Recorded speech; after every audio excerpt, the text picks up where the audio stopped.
નમસ્કાર મિત્રો, જોબ સરકારી યુટ્યુબ ચેનલમાં તમારું હાર્દિક સ્વાગત છે। તો મિત્રો, આજે આપણે ફરી એક નવી ભરતી જાહેરાતની માહિતી આ વિડીયોમાં જોવાના છે। તો ગુજરાત વિદ્યાપીઠ ભરતી 2026 મિત્રો, અહીં 11 માસના કરાર આધારિત મદદનીશ પ્રાધ્યાપકોની ભરતી કરવા માટેની જાહેરાત પ્રસિદ્ધ કરવામાં આવી છે।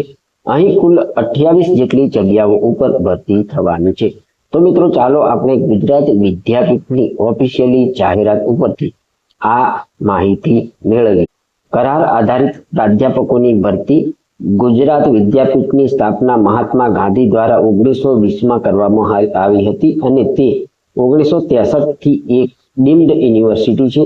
વિદ્યાપીઠનો ઉદ્દેશ્ય પાયાના કામદારોને ચારિત્ર્ય અને યોગ્યતા સાથે તૈયાર કરવા માટે ઉચ્ચ શિક્ષણ આપવાનો છે અને તેમને દેશના સામાજિક પુનર્નિર્માણ સાથે જોડાયેલી ચળવળો માટે શિક્ષિત કરવાનો છે।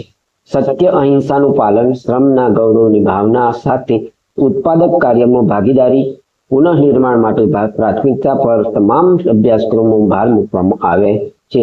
શિક્ષણ મોટા ભાગે માતૃભાષા એટલે કે ગુજરાતીમાં આપવામાં આવે છે। જો કે અપવાદરૂપ કિસ્સાઓમાં હિન્દી અને અંગ્રેજી શીખવા અને માર્ગદર્શન આપવાની મંજૂરી છે। લાયકાત અને યોગ્ય વ્યક્તિઓ પાસેથી ઓનલાઈન અરજીઓ મંગાવવામાં આવે છે। અરજી માટે મહત્વપૂર્ણ વિગતો અહીં નીચે પ્રમાણે આપણને આપવામાં આવી છે। તો મિત્રો, અહીં આસિસ્ટન્ટ પ્રોફેસરની જગ્યાઓની મહત્વની માહિતી આપણને આપવામાં આવી છે, તે આપણે 1 બાય 1 જોઈએ। તો આસિસ્ટન્ટ પ્રોફેસર, અહીં કયા સબ્જેક્ટના પ્રોફેસરની ભરતી થવાની છે તેની માહિતી છે। કુલ કેટલી જગ્યાઓ ઉપર ભરતી થશે, કેટેગરી પ્રમાણે જગ્યા કઈ કેટેગરીમાં કેટલી છે તે આપવામાં આવ્યું છે અને છેલ્લે આપણને અહીં ક્વોલિફિકેશન આપવામાં આવ્યું છે।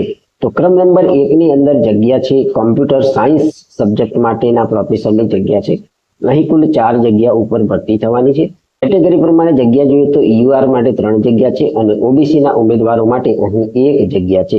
મિત્રો, આ જગ્યામાં અરજી કરવા માંગતા ઉમેદવારોએ માસ્ટર ડિગ્રીમાં 55% ગુણ મેળવેલા હોવા જોઈએ। આ ઉપરાંત અહીં નેટ સ્લેટ ની જે ડિગ્રી છે તે પણ મેળવેલી હોવી જોઈએ। તો જે ઉમેદવારો આ જગ્યા પર અરજી કરવા માંગે છે તેમણે પોતાની શૈક્ષણિક લાયકાત પ્રમાણે અહીં અરજી કરવાની રહેશે, જેથી તમારે આ શૈક્ષણિક લાયકાતને વિગતે જોઈ લેવાની રહેશે। મિત્રો, આગળનો સબ્જેક્ટ છે ઇંગ્લિશ વિષય માટે આસિસ્ટન્ટ પ્રોફેસરની ભરતી થવાની છે। અહીં કુલ 1 જગ્યા ઉપર ભરતી થશે। અહીં ઓબીસી માટે આ જગ્યા અનામત રાખવામાં આવી છે। 3 નંબરની અંદર સબ્જેક્ટ છે કોમર્સ। કોમર્સની અંદર કુલ 2 જગ્યા ઉપર ભરતી થવાની છે, જેમાં 1 જગ્યા જનરલ ઉમેદવારો માટે છે, જ્યારે 1 જગ્યા ઈડબ્લ્યુએસના ઉમેદવારો માટે છે। 4 નંબરની અંદર વિષય છે bachelor of rural study BRS માટે પ્રોફેસરની જગ્યા છે। મિત્રો, અહીં કુલ 2 જગ્યા ઉપર ભરતી થવાની છે, જેમાં 1 જગ્યા યુઆર માટે છે અને 1 જગ્યા ઓબીસી કેન્ડિડેટ માટે છે, જ્યારે 5મા નંબરની અંદર જે જગ્યા છે તે યોગા પ્રોફેસરની જગ્યા છે। અહીં કુલ 3 જગ્યા ઉપર ભરતી થવાની છે।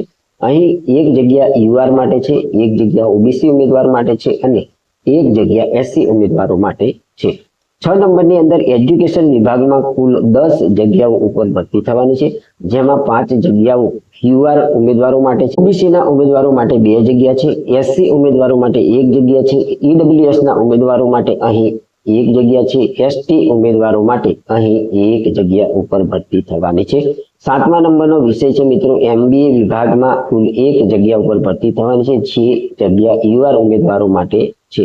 8મા નંબરની અંદર ફિઝિકલ એજ્યુકેશનમાં પ્રોફેસરની ભરતી થવાની છે, જેમાં કુલ 4 જગ્યા ઉપર ભરતી થવાની છે, જેમાં 2 જગ્યા જનરલ ઉમેદવારો માટે છે, 1 જગ્યા ઓબીસીના ઉમેદવારો માટે છે, જ્યારે એસટી ઉમેદવારો માટે પણ અહીં 1 જગ્યા છે।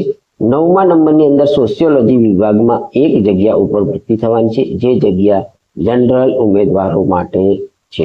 ક્રમ નંબર 2 થી 9 ની અંદર જે વિષયો છે જેની આપણે જગ્યા અને કેટેગરી પ્રમાણે કેટલી જગ્યાઓ છે તે જોઈ। આ દરેકનું ક્વોલિફિકેશન અહીં સેમ આપવામાં આવ્યું છે, એટલે કે પોતાના વિષય પ્રમાણે ક્વોલિફિકેશન અહીં હોવું જોઈએ। તો અહીં જોઈએ તો ઉમેદવારે માસ્ટર ડિગ્રીની અંદર 55% ગુણ મેળવેલા હોવા જોઈએ। તે ઉપરાંત ઉમેદવારે અહીં નેટ સ્લેટ પરીક્ષા પાસ કરેલી હોવી જોઈએ। તો મિત્રો, અહીં આ જે ક્વોલિફિકેશન છે તે તમારે જાતે આનો અભ્યાસ કરી લેવાનો રહેશે, ત્યાર પછી જ અહીં તમારે અરજી કરવાની રહેશે। આ જગ્યા પર પસંદગી પામતા ઉમેદવારોને પગાર સ્કેલ કેટલો મળવાપાત્ર થશે તેની માહિતી મેળવીએ તો assistant professor fixed amount per month 50,000 રૂપિયા મળવા પાત્ર થશે. અહીં જનરલ શેડ્યુલ આપણને આપવામાં આવ્યું છે. તો ઓનલાઈન એપ્લિકેશન કરવાની તારીખ છે 4/6/2026. 19/6/2026 સુધી તમે અહીં અરજી કરી શકો છો. ઇન્ટરવ્યુની તારીખ પણ અહીં મિત્રો આપી દેવામાં આવી છે, જે છે 20/6/2026. અહીં મિત્રો જોઈનિંગ તારીખ પણ આપવામાં આવી છે કે જે ઉમેદવારો ઇન્ટરવ્યુમાં પાસ થશે તેમને 22/6/2026 અહીં જોઈનિંગ કરી દેવાનું રહેશે. રિઝર્વેશન માટેની જે કેટેગરીઓ છે તેના માટેના સર્ટિફિકેટોની આપણને માહિતી આપવામાં આવી છે.